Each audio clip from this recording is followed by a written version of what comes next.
श्री शिवाय नमस्तुभ्यम राधे राधे। आप सबको पता है कि 16 अगस्त को श्री कृष्ण जन्माष्टमी का बहुत ही पावन सा दिन है और इस पावन दिन पे हम सभी को पता होगा कि अगर हम खीरा और मिश्री के दाने का ये उपाय अपने घर पे करते हैं श्री कृष्ण जन्माष्टमी के दिन तो इससे हमारी फैमिली में परिवार में बहुत सारी खुशियाँ होती हैं ना।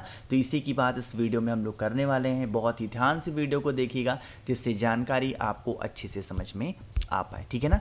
एक्चुअली में जो मैं आपको बताने जा रहा हूँ ये पहले उपाय में ये कोई उपाय नहीं है, बट आपको थोड़ा सा चीज़ों को फॉलो करना है जब आप जन्माष्टमी की पूजन कर रहे हो। उससे पहले बताना चाहता हूँ इस पूरी वीडियो में हम लोग 4 महा उपाय की बात करने वाले हैं जो कि जन्माष्टमी के अवसर पे आप सभी को ज़रूर करने चाहिए और उनमें से जो चौथा उपाय होगा वो आप लोग ज़रूर करिएगा, ठीक है ना।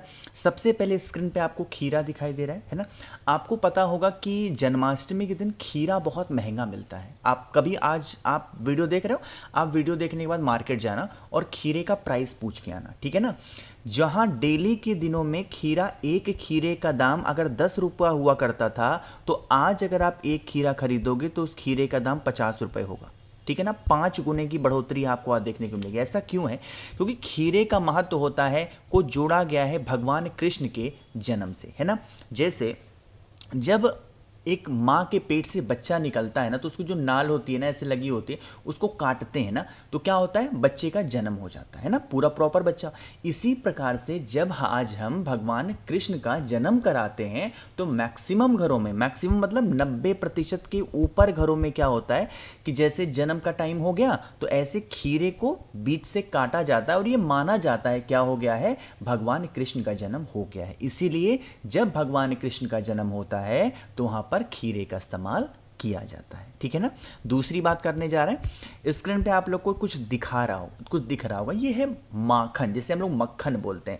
कृष्ण भगवान को क्या प्रिय है? मक्खन बहुत ज़्यादा प्रिय है। तो मक्खन हो, मिश्री हो, कोई भी मीठा सामान जो था ना वो भगवान कृष्ण को बड़ा ही प्रिय था। तो जब आप उनका जन्म कराने के लिए जाएंगे आज रात में अपने घर पे तो आपको क्या करना है, जो क्या नाम है, खीर बनाए हो या फिर जो भी मीठा आपने तैयार किया हो घर में, आपने मिश्री वगैरह जो कुछ भी है उसे पहले भोग लगाना। ये वीडियो क्यों बताना पड़ रहा है पता है? कुछ लोगों ने कमेंट किया था कि भैया जो हम मिश्री का भोग लगाएंगे या खीर का या जो भी मीठा हमने अपने घर में बनाया है, पकाया है, हम जब उसे भोग लगाएंगे तो क्या हम उसे खा सकते हैं, पा सकते हैं? बिल्कुल। जितने भी लोग आपके घर में रहते हों वो सभी लोग उन प्रसाद को थोड़ा थोड़ा करके खाइएगा। इससे भगवान कृष्ण की कृपा, भगवान हरि की कृपा आपके ऊपर, आपके घर परिवार के ऊपर बनी रहती है, ठीक है ना। करिएगा ज़रूर। तो यहाँ पर हम लोगों ने पहले उपाय की बातें कर ली हैं और दूसरी बात बताना चाहता हूँ, भगवान कृष्ण जो भी लड्डू गोपाल के रूप में आपने रखा हो या उनकी कोई फोटो हो, मूर्ति हो, प्रतिमा हो, प्लीज़ मेरी आपसे रिक्वेस्ट है उनको अच्छे से सजाना, खूब अच्छे सजाना। और सजाते समय 2 चीज़ों का विशेष ध्यान दीजिएगा। आपके पास में 2 चीज़ें होनी ही होनी चाहिए।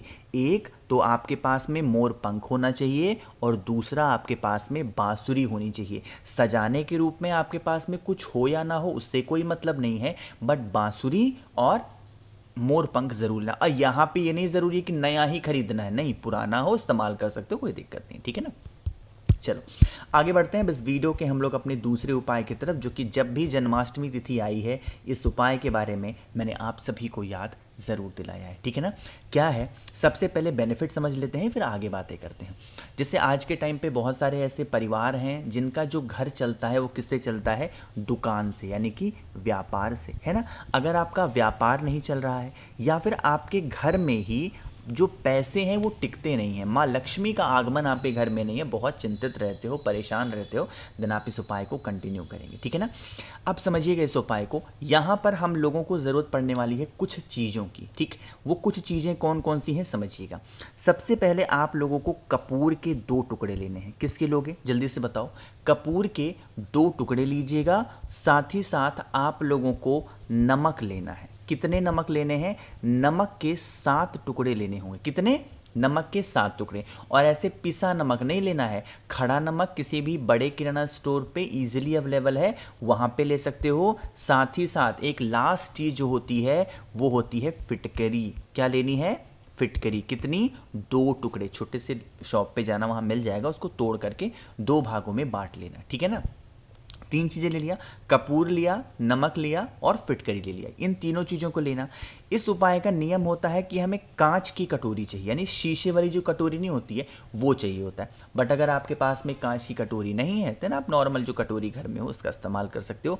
यहाँ पर नए कटोरी का भी कोई इस्तेमाल नहीं है, आप पुराना भी यूज़ कर सकते हो। ठीक, अब इस कटोरी के अंदर जो जो चीज़ें मैंने आपको बताई हैं, कपूर डाल दो, फिटकरी के 2 टुकड़े डाल दो, नमक डाल दो, इन सभी चीज़ों को डाल दो और इसको ढक दो। बिना ढके नहीं रखना, क्योंकि ढक के नहीं रखोगे ना तो उड़ जाएगा, एक ही दिन में सब खत्म हो जाएगा। तो हल्का सा ढक के रख देना और इसे जैसे आपका जो गल्ला हो, जहाँ पे व्यापार वाला पैसा रखते हो वहाँ पे रख दो, घर में जहाँ पे रुपए पैसे गहने जेवरात रखते हो वहाँ पे रख दो और इसे हर 15 दिनों तक बदलते रहना। जैसे 15 दिन तक रख दो, फिर 15 दिन के बाद फिर इन तीनों चीज़ों को दोबारा से रखो और फिर करो। ठीक है ना, करके देखिए इस उपाय को। आपके घर में अगर धन संपदा की कमी बहुत ज़्यादा रहती है, माँ लक्ष्मी का आगमन घर में नहीं होता है, तो वो होना स्टार्ट हो जाएगा। ठीक है ना, चलो आगे बढ़ते हैं। अब इस वीडियो के हम लोग अपने तीसरे उपाय की तरफ, जो कि हमें करना है चावल के दाने के साथ में। कैसे करने हैं, कहाँ पे करने हैं, बातें ज़रूर करेंगे, लेकिन सबसे पहला काम करना है वीडियो को लाइक कर दीजिए।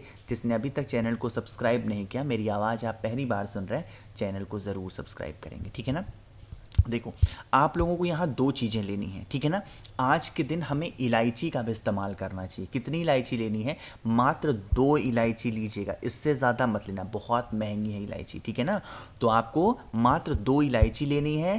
साथ ही साथ चावल के कितने दाने लोगे, मात्र 2 दाने आपको चावल के लेने हैं। ठीक है ना, अब सबसे पहले समझ लेते हैं इसके बेनिफिट क्या हैं, फ़ायदे क्या हैं। आज के टाइम पे ऐसा देखा गया है ना कि कोई भी ऐसा परिवार आज तक बचा नहीं है जिसके घर में लोग बीमार ना पड़ते हो, है ना। बहुत ज़्यादा बीमारियां घर में पड़ी हुई हैं, इंसान परेशान रहता है। तो आपको क्या ज़रूरत पड़ेगी, इस प्रकार से तांबे का लोटा लीजिएगा, उसके अंदर जल भरिएगा और जल के अंदर गंगा जल डालिए। क्यों, क्योंकि हम जब रोग बीमारी का उपाय करते हैं तो गंगा जल का इस्तेमाल ज़रूर किया जाता है। ठीक है ना, फिर इन सभी चीज़ों को लीजिएगा, पहुंच जाइएगा महादेव के शिवलिंग के पास में। आपको मैंने 2 चावल के दाने दिखाए हैं, जो अभी भी कलश मैंने आपको दिखाया जिसके अंदर जल डाला, गंगा जल डाला। जो चावल के 2 दाने आपके पास में हैं, उन 2 चावल के दाने को कलश के अंदर डालिएगा और फिर उस जल को महादेव के शिवलिंग के ऊपर समर्पित करना है। कैसे, सबसे पहले यहाँ पे, यानी कि भगवान गणेश के स्थान पे, फिर भगवान कार्तिकेय, फिर माता अशोक सुंदरी, फिर माता के हस्तकमल और फिर बचा हुआ जल महादेव के शिवलिंग के ऊपर। इस प्रकार से क्या करना है, आप लोगों को समर्पित करना है। ठीक है ना, समर्पित करने के बाद में जब जल वगैरह समर्पित कर चुके हैं तो कुंदकेश्वर महादेव का स्मरण करिएगा और वही 2 इलायची महादेव के शिवलिंग के ऊपर उस व्यक्ति का नाम और गोत्र बोल के, जो व्यक्ति बीमार है वहाँ पर समर्पित करना। ठीक है ना, समर्पित करने के बाद में भोले शंकर से, शिव शंभू से वही 2 इलायची औषधि मांग करके उठा लेना। इसे लेके अपने घर पे आना, उस इलायची को कूट लेना, पीस लेना और आप जब चाय बनाओ या फिर दूध वगैरह बॉयल करो, उस व्यक्ति को 2 पीने के लिए, जो बीमार है ना, बस 1 चुटकी कुंदकेश्वर महादेव के नाम से उस इलायची को डाल के उस व्यक्ति को पिला देना। उसकी जो बीमारियां होंगी उसमें बहुत राहत उस व्यक्ति को देखने को मिलेगी। ठीक है ना, चलिए आगे बढ़ते हैं इस वीडियो के सबसे आखिरी उपाय की तरफ, अपने चौथे उपाय की तरफ। बहुत स्पेशल उपाय है, पैसे ही पैसे हो सकते हैं आपके घर में अगर इस उपाय का नियम आपने अच्छे से समझ लिया तो। ठीक है ना, इसके लिए हमें 2 से 3 चीज़ें चाहिए होंगी। सबसे पहले तो आपको बेलपत्र चाहिए, दूसरे नंबर पे आपको पीला चंदन चाहिए और तीसरे नंबर पे आपको कमल गट्टा चाहिए। ठीक है ना, सबसे पहले नियम समझ लो। जो कमल गट्टा आपको दिखाई दे रहा है, इस एक कमल गट्टा मात्र लेना है। उस एक कमल गट्टे पर अच्छे तरीके से इस पीली हल्दी को पीले चंदन को लगाओगे। क्या करना है, उस कमल गट्टे पे खूब अच्छे तरीके से इस पीले चंदन को लगा देना और लगाने के बाद में तांबे के लोटे में जल भर लो और पहुंच जाओ महादेव के शिवलिंग के पास में। नियम समझेंगे, तरीका समझेंगे। जब हम धन संपदा का उपाय करते हैं या रोग बीमारी का उपाय करते हैं तो कुंदकेश्वर महादेव का ध्यान करते हैं, तो उन्हीं का स्मरण करते हुए बेल पत्र को महादेव के शिवलिंग के ऊपर चढ़ाइएगा और फिर जो कमल गट्टा मैंने आपको दिखाया, उस कमल गट्टे को भी बेल पत्र के ऊपर, कौन सा कमल गट्टा, जो आपने पीला किया है।